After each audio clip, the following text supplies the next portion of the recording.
vamos a hablar un poco de la Matrix, relacionada con el sistema astrológico. Entonces, vamos a empezar a definir justo qué es eso de la Matrix y cómo se ve astrológicamente. Primero, tener un concepto de qué es la Matrix.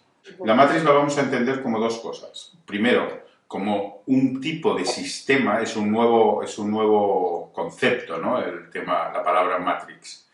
Es un sistema que tiende a cosificar a las personas, ¿vale? Ese es el concepto que tienen. Las personas pasan a ser objetos en los cuales se genera una ilusión y una fuerza que tiende a usarlas como, y que la razón de ser es usarlas como cosas, ¿no? Como elementos energéticos, en el caso de la película Matrix. Matrix también viene etimológicamente, me imagino, de la palabra matriz, que es un elemento que genera réplicas, genera cosas iguales de lo mismo, ¿no? Una matriz puede ser un molde de galletas, una matriz es todo lo que tienen todas las empresas con las que estampan piezas iguales o funden piezas iguales o lo que sea, ¿vale? Eso da una idea de qué. Pues de réplica, de repetición. Claro, entonces todos somos iguales, todos nos uniforman y da una idea de sociabilización controlada. Entonces nos quitan nuestra capacidad individual para uniformarnos. Dentro de esa unificación existe como efecto colateral la cosificación del ser humano. Entonces hay ciertos indicadores astrológicos que hacen que un ser sea tendente a no aceptar esto. Y identificadores astrológicos que hacen que haya ciertas personas que estén allá adentro. Entonces, ¿qué ocurre? Imaginaos que de repente viene alguien con una patología a vuestra consulta y quiere saber algo de él. La inmensa mayoría de las personas entienden que esa patología es fruto de la mala suerte. No pueden elaborar, como están metidos en un sistema que tiende a cosificarlos, no tienden a elaborar una causa-efecto. ¿Por qué? Porque en el fondo, realmente, no se sienten responsables de sus vidas, sino que viven acorde al dictado de algo superior. Como las modas dictaminan cómo hay que ir vestido, qué tipo de peinado hay que llevar. Eso es una forma de autodeterminación y de hoy en día y de un poco casi de reivindicación de yo no soy como tú. Hay que decir una cosa, la cosificación peligrosa es la interna, no la externa. Ahora bien, ¿dónde se ve toda esta cosificación? Entendamos una cosa, sin ánimo de catalogar a personas como mejores o peores, pero sí catalogándolas en un ámbito, en un estadio de evolución que no es igual para todos. O sea, aquí podemos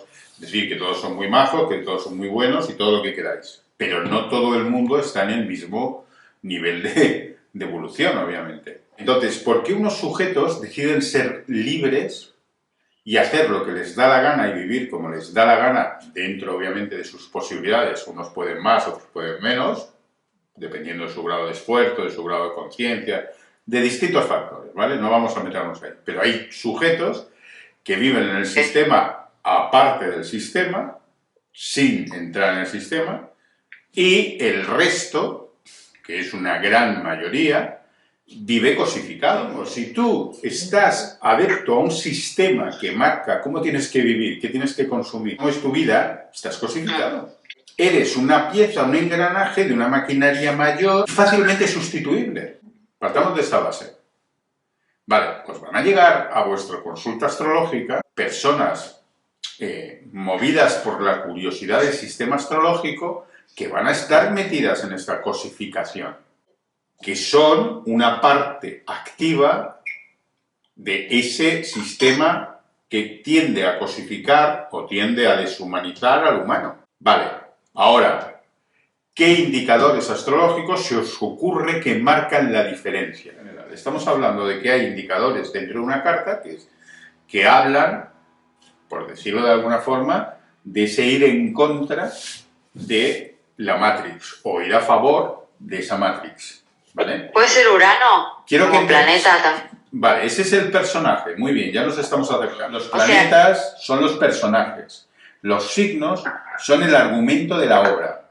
Y las casas son el escenario donde la obra se realiza, ¿vale? Entonces, tenéis que tener presente una cosa. la astrología lo que nos sirve es para lo primero de todo. ¿Para qué se os ocurre que sirve la astrología? Lo primero de todo, lo más básico. ¿Qué es para vosotros lo más básico que nos puede aportar la astrología? Pues una herramienta de autoconocimiento. Autoconocimiento. ¿Qué más? Básicamente, desde mi punto de vista, obviamente lo que estás diciendo es cierto, pero aquí hay interpretaciones que son subjetivas, ¿vale? Desde mi subjetividad, lo básico en una carta astral es dar capacidad de entender, sobre todo de entenderme, que esto es el autoconocimiento. Pero yo lo distinguiría del autoconocimiento, porque hay gente que realmente la lectura no significa un autoconocimiento, sí la puesta en marcha de una dinámica, de un trabajo de autoconocimiento, ¿vale? Lo primero que te da la carta astral es la capacidad de poder entender por qué hago las cosas, por qué me pasa lo que me pasa, ¿vale? ¿Por qué mi marido me es infiel? ¿Por qué la maruja del quinto me odia? ¿Por qué odio al universo? Porque todo esto, la carta astral lo que te dice es ¿por qué? Y a raíz de eso lo entiendes. Al entender esa dinámica, una de las grandes maravillas que hace es que te da la capacidad de pasar del modo culpa a modo responsabilidad. Eso es básico para el sujeto. La gente que viene enganchada al sistema, lo que genera es culpa, no responsabilidad. Ya bien, culpa interna, yo soy culpable de, o culpa externa, la culpa la tienen los políticos, la culpa la tiene lo que sea. De hecho, hay una gran cantidad de gente que viene a la consulta del astrólogo predictivo. Vienen a saber qué va a pasar y cuándo. Esa gente, normalmente, no son dueños de su vida. A mí me gusta la astrología predictiva como un sistema de bombas de conciencia, ¿no? O sea, tú le dices a un tipo qué le va a pasar dentro de 2 meses y cuando esa bomba estalla, el tipo se da cuenta de.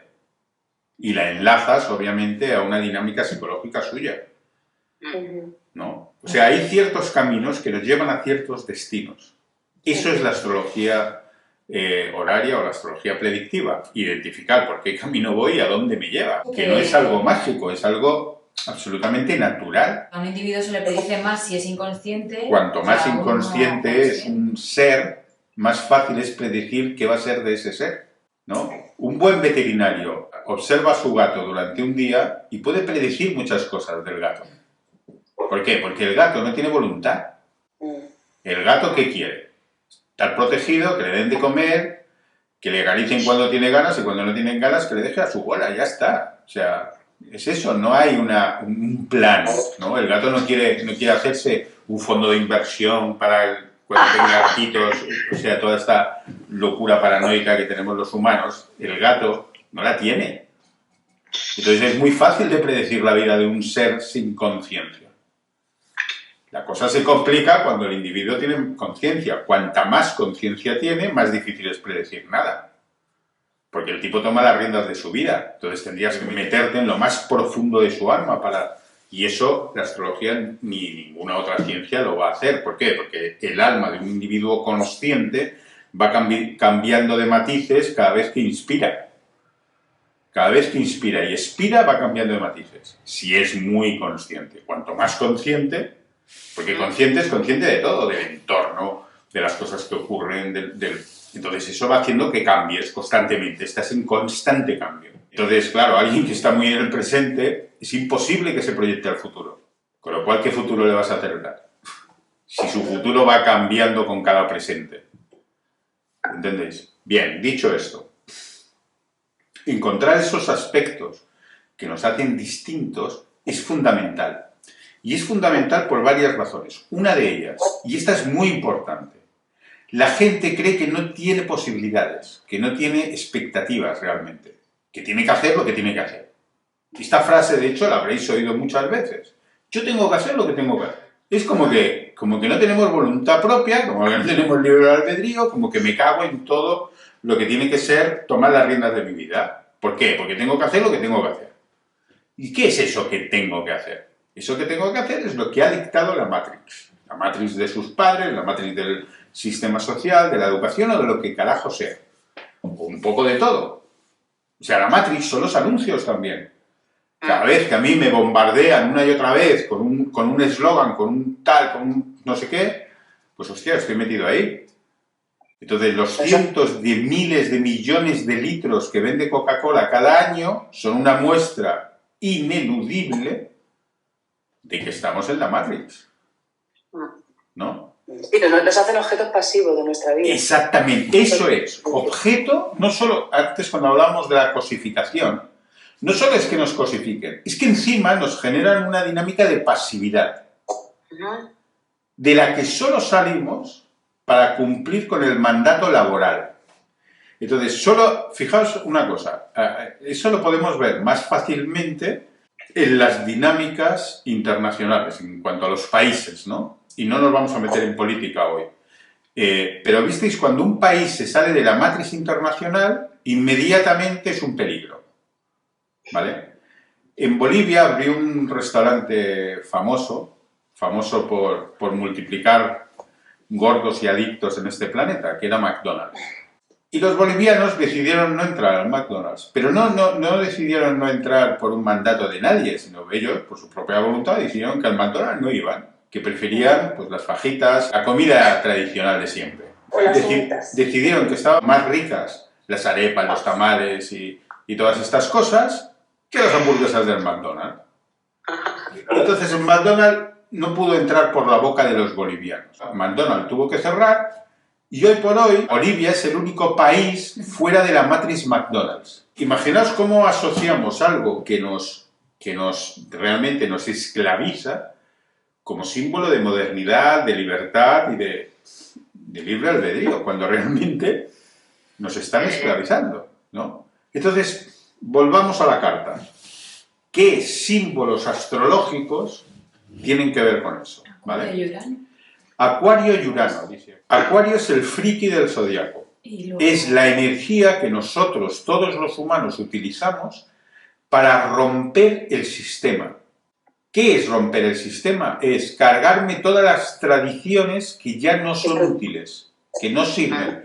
Respeta las que sirven, las que no sirven, no. ¿De dónde vienen esas tradiciones? Es muy sencillo la respuesta. Urano viene de Capricornio.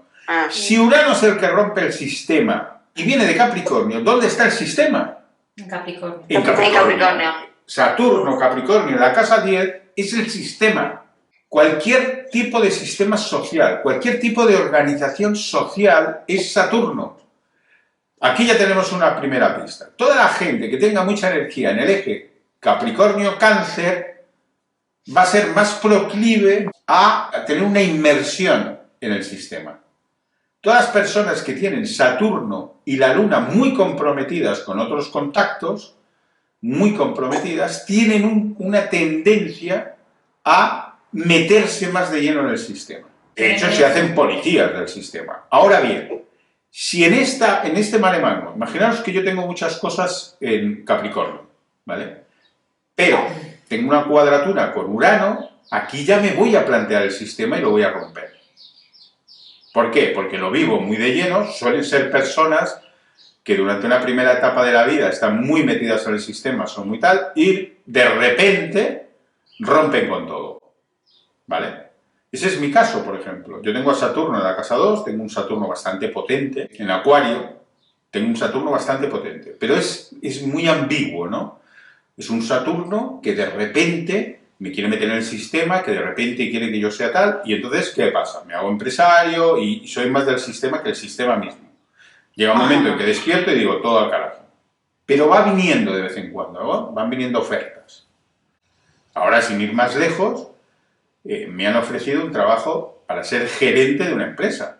O sea que ya cuando la persona que me ofrece el trabajo me pone ese título, ya me entra un escalofrío, ¿no? Hay como una especie de ¿no? De cosa que dices, ¡guau! Eso es Saturno en la casa 2, ¿vale? En el que el sistema es un valor, pero al estar en Acuario y al estar afectado por toda esa energía uraniana, es un valor que o bien te hace despertar y ir en contra de él, o bien te mete hasta el fondo. ¿Cuál es la diferencia? ¿Qué marca esa diferencia? Hay una razón por la que alguien se da cuenta, despierta y se da cuenta de que ese sistema no le sirve.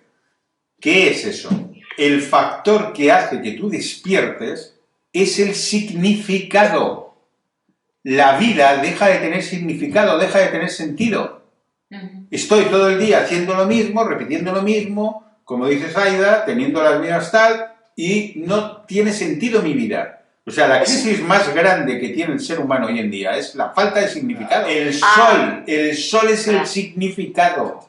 Es lo que da significado a nuestra vida, el sol. El sol marca lo que es significativo para nosotros. Claro, si el sol despierta y se da cuenta de que está viviendo sin sentido, va a intentar entender, va a intentar evolucionar, va a intentar tener autoconocimiento, va a intentar generar un cambio interno. Esto es muy, muy importante. El sol es básico en toda esta movida.